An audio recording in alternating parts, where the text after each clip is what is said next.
여러분 안녕하십니까? 대구 경북 소식 전해드립니다. 코로나19로 꽁꽁 막혔던 하늘길이 이제 좀 열리려나 봅니다. 대구공항은 코로나19로 2년 가까이 사실상 개점 휴업 상태였는데 단계적 일상 회복과 함께 국제선 운항을 검토하고 있습니다. 다음 달쯤에는 대구공항을 통해서 해외여행을 할 수 있을 전망인데요. 물론 변수는 있습니다. 백신 접종을 마쳐야 하고 다른 나라의 방역 정책도 변동이 없어야 한다는 겁니다. 최근 코로나19 확산세도 관건인데요. 오늘 첫 소식 양관희 기자가 보도합니다. 대구공항은 코로나19가 확산한 지난해부터 해외로 가는 하늘길이 꽉 막혔습니다. 대구에서 출발해 일본 상공을 지난 뒤 다시 돌아오는 무착륙 항공편이 유일한 해외 상품이었습니다. 무착륙 운항은 51편, 여객 수는 5,800명, 그만큼 해외여행 열망이 컸음을 보여줍니다. 이제 단계적 일상 회복이 시작되면서 대구공항도 정상화의 길로 들어서고 있습니다. 국토교통부는 항공사, 대구시 등과 함께 대구공항의 국제선 항공편 운항을 검토하고 있습니다. 백신 접종을 완료했거나 사업 목적 등으로 격리 면제서를 가진 사람은 대구발 해외 노선 항공기에 오를 수 있습니다. 다음 달인 12월 대구와 연결될 첫 국제 하늘길은 부정기 노선으로 동남아가 유력합니다. 태국과 싱가포르 등은 백신 접종 완료자들이 격리 없이 입국할 수 있기 때문입니다. 태국이든 동남아시아 베트남이든 아마 그쪽이 먼저 풀릴 것 같고 일본도 풀어준다 그러면. 다만 해외여행을 갈 수요가 충분히 뒷받침돼야 항공편이 새로 생길 수 있습니다. 또 집단 면역이 형성돼야 하고 타 국가의 방역 정책도 변동이 없어야 합니다. 항공사들은 국토교통부에 대구발 항공편 국제 노선 여러 건을 신청한 것으로 알려졌습니다. 발빠르게 준비해갖고 네, 적극적으로 취항을 할 텐데 지금 딱 노선이 어디다라고 말씀드리기에는 국토교통부는 다음 달 시범 운항을 한 뒤 대구공항발 국제 노선을 더 확대할 계획이라고 밝혔습니다. MBC 뉴스 양관입니다. 자, 이렇게 국제선 운항 재개를 간절히 기다리는 곳이 또 있습니다. 여행사를 비롯한 지역 관광업계죠. 지난 2년 동안 사실상 강제 휴업 상태로 막대한 피해를 봤는데 서서히 기지개를 켜고 있습니다. 다만 워낙 피해가 컸기 때문에 실질적인 지원이 더 필요하다는 목소리도 나옵니다. 이어서 손흥민 기자입니다. 사이판, 괌, 하와이부터 동남아와 유럽까지 여행사 사이트마다 해외여행 광고가 쏟아집니다. 백신 접종 완료자라면 별도의 격리가 필요 없다고도 강조합니다. 이번 연말과 설 연휴에 떠나는 일정은 벌써 줄줄이 매진됐습니다. 높아진 백신 접종률에 정부 간 여행 안전 권역으로 협약을 맺은 트래블 버블 국가가 늘어난 영향입니다. 지역 여행사에도 뚝 끊겼던 사람들 발길이 다시 늘고 있습니다. 국내 인원도 조금 많이 넣으셨고요. 그리고 해외도 본인이 가고 싶은 지역을 미리 연락 오셔서 이 상품 나오면 미리 전화를 좀 달라 이렇게 문의 주시는 분이 많이 늘었습니다. 그리고 저희들 기대는 12월 크리스마스 시즌이나 연말 시즌에 대구에서 국제선 노선이 다시 재개가 돼서 여행이 좀 활성화됐으면 좋겠고요. 거의 2년 만에 해외여행 상품도 다시 내놓고 다음 달 위드 코로나로 방역 체계가 전환되면 단체 여행 수요도 회복될 거라 기대했습니다. 하지만 소규모 영세업체 위주인 지역 여행 업계가 적자 구조를 해소하기까지는 상당한 기간이 필요할 거란 목소리가 큽니다. 대구관광협회에 따르면 코로나 사태 이후 대구 지역 여행사 650여 곳 가운데 20% 가까이가 폐업했습니다. 남아있는 500여 곳 중에서도 현재 영업을 이어가고 있는 곳은 10% 안팎에 불과합니다.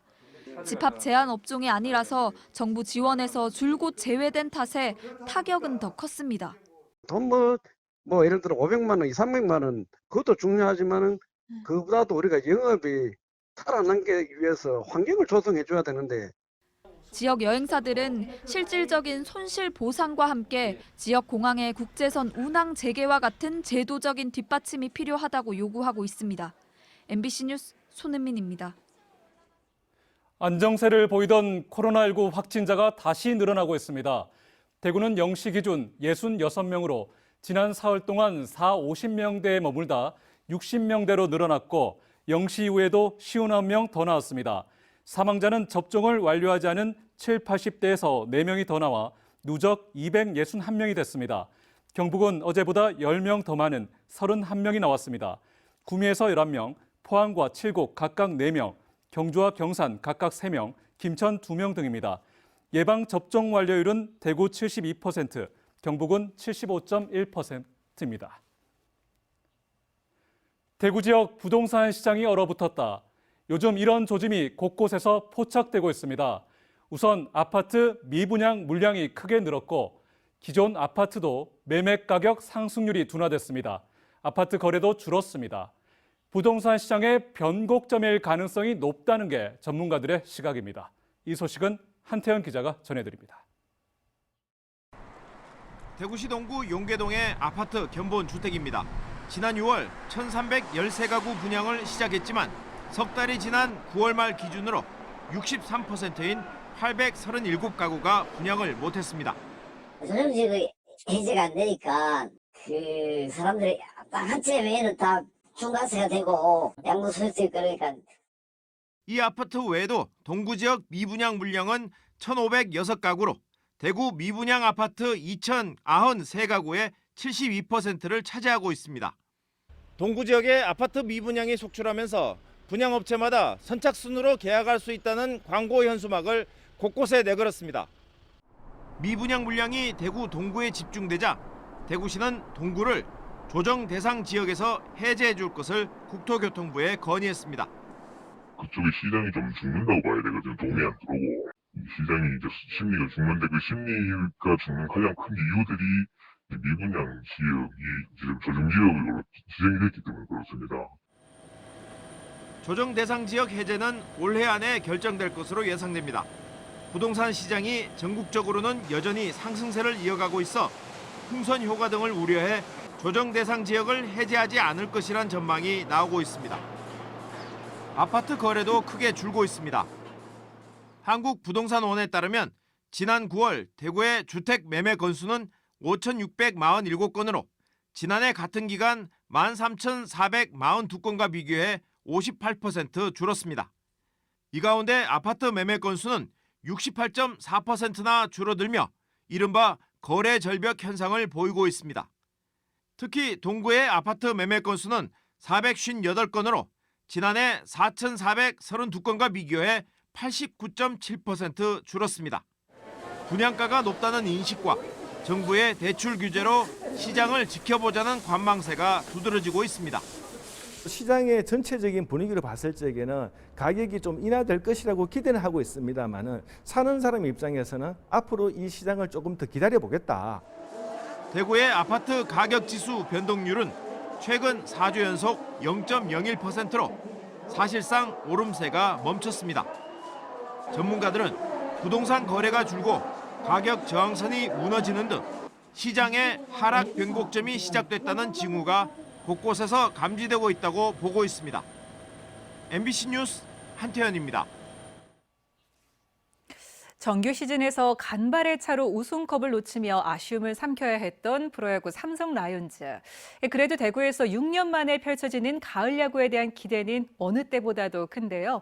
삼성이 오늘부터 플레이오프에 대비한 팀 훈련에 들어갔습니다. 대구 삼성 라이온즈 파크에서 펼쳐지는 첫 가을 야구인 만큼 각오가 남다를 텐데요. 석원 기자가 취재했습니다. 바로 지난 일요일 치열했던 1위 결정전이 펼쳐졌던 대구 삼성 라이온즈 파크. 아쉬운 패배를 뒤로하고 새롭게 다시 준비에 들어간 삼성 선수들. 쾌청한 가을 하늘 아래 서서히 훈련의 강도를 높여갑니다. 지난 결과보다 앞으로 다가올 큰 도전에 집중하며 가을을 준비하고 있습니다.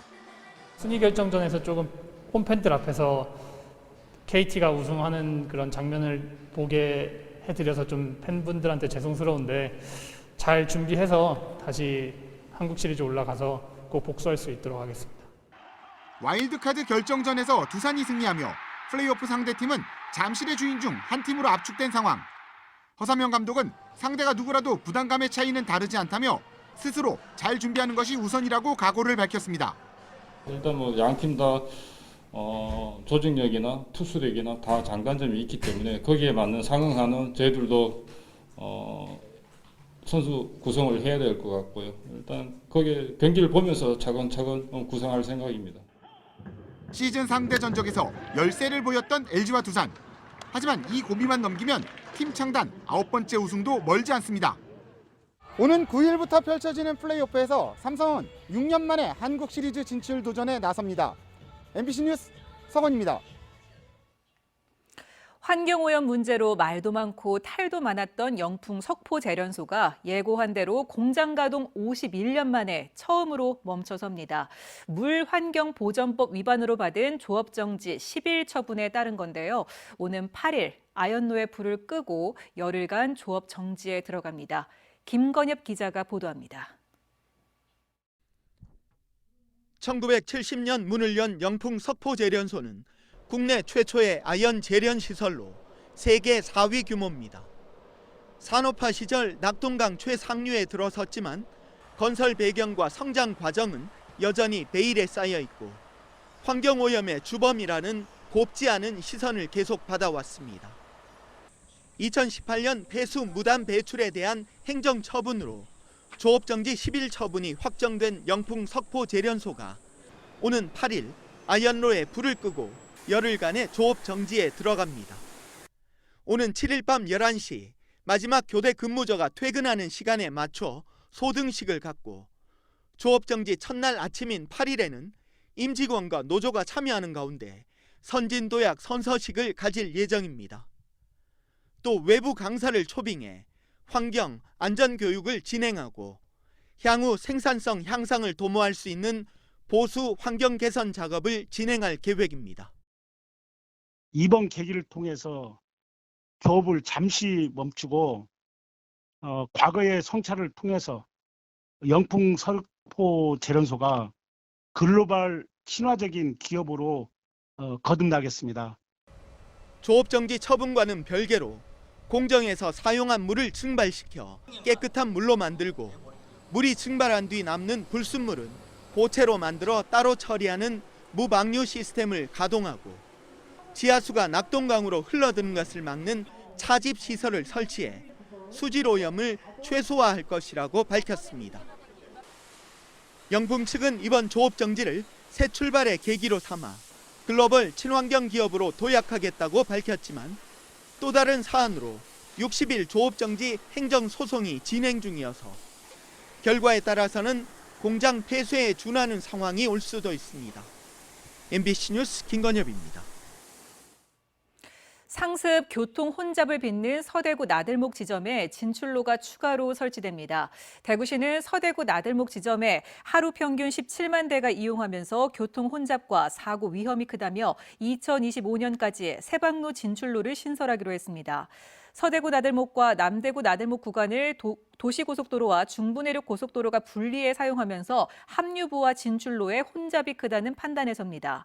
새 진출로를 설치하면 합류 구간에서 평균 통행 속도는 시속 8km에서 22km로 빨라지고 도시고속도로 본선 통행 속도로도 시속 15km가량이 빨라질 것으로 전망하고 있습니다. 대구경찰이 단계적 일상 회복에 따라 술자리가 늘 것으로 예상해 음주운전 단속을 집중적으로 실시합니다. 11월부터 내년 1월까지 유흥가와 상가 밀집 지역에서 비접촉 감지기를 활용해 음주운전을 단속합니다. 최근 5년 동안 대구 지역 음주운전 교통사고는 전반적으로 줄어들고 있었지만 코로나 발생으로 음주운전 단속이 적었던 지난해는 음주로 인한 교통사고가 한 해 전보다 9.4% 증가했습니다. 지금까지 국내 해역에서 해양 장비와 로봇을 평가하기 위해서 해외 선박을 빌려왔습니다. 여기에 해마다 112억 원의 임차료를 꼬박꼬박 지불했는데요. 올해부터는 국내 선박 장영실호가 투입돼 비용을 아끼고 효율적인 연구 개발도 이뤄질 것으로 기대됩니다. 배현정 기자가 보도합니다. 국내 최초 시험평가선 장영실호가 당당한 모습을 드러냈습니다. 장영실호는 2,900여 톤의 길이 75m로 깊은 바다에서 해양 장비와 수중 로봇의 성능을 시험하고 평가할 수 있는 특수 선박입니다. 최대 60톤의 장비를 둘 수 있는 특수장치 A프레임과 어떤 상황에서도 선박의 위치를 유지시켜주는 장치가 장착돼 있습니다. 이 특수장치를 이용해 해양 장비를 수심 3,000m까지 투입할 수 있는 겁니다. 엄빌리컬 미시라는 장비가 있습니다. 그 장비를 이용해서 ROV 수중 로봇을 진수하고 회수하는 작업을 하고 있습니다. 언빌링컬 윈치 케이블선을 이용해 수중 건설 로봇 우리티를 바다 밑으로 내립니다. 국내 최초의 시험평가선 장령시로가 투입되면서 더 이상 해외 선박 임차료 112억 원을 낼 필요가 없어졌습니다. 그동안 국내에서 해양 장비와 수중 로봇 성능 등을 검증하려면 해외 선박을 빌려와 사용해왔기 때문입니다. 이번에 장령시로 취항함에 됨에 따라서 해외에서 그동안 막대한 비용을 들여오던 것들을 국내 기술로 구현할 수 있게 됐습니다. 장령시로 투입으로 언제든지 깊은 바다에서 수중 실험이 가능해졌습니다. 경북 동해안이 해양 장비와 수중 로봇 시험 평가의 중심지가 될 것으로 기대됩니다. MBC 뉴스 배현정입니다. 2022학년도 중등학교 교사 임용시험 원서를 마감한 결과 대구에서는 공립 평균 7.64대 1, 사립 8.09대 1의 경쟁률을 보였습니다. 공립 영어교사 2명을 뽑는데 57명이 몰려 28.5대 1의 높은 경쟁률을 보였고 공립 국어교사도 24대 1의 경쟁률을 보였습니다. 경북에서는 413명을 선발하는 공립고사 시험에 2,900여 명이 지원해 7.3대 1의 경쟁률을 보였고 사립은 21.1대 1의 높은 경쟁률을 보였습니다. 경북은 공립 역사교사가 21.6대 1로 경쟁률이 높았습니다. 대구 최초의 고등학교 분교인 대구공업고등학교 테크노폴리스 캠퍼스 개교식이 오늘 열렸습니다. 대구공고 테크노폴리스 캠퍼스는 올해 3월 달성군 육아읍에 개교했는데 코로나19의 유행으로 개교식이 미뤄져 오늘 열리게 됐습니다. 1학년 신입생은 IT 콘텐츠와 조리제과 제빵과 등 3개 반 60명으로 대구공고는 개교 96년 만에 처음으로 여학생 신입생을 받아 2024년 초 첫 여자 졸업생을 배출합니다.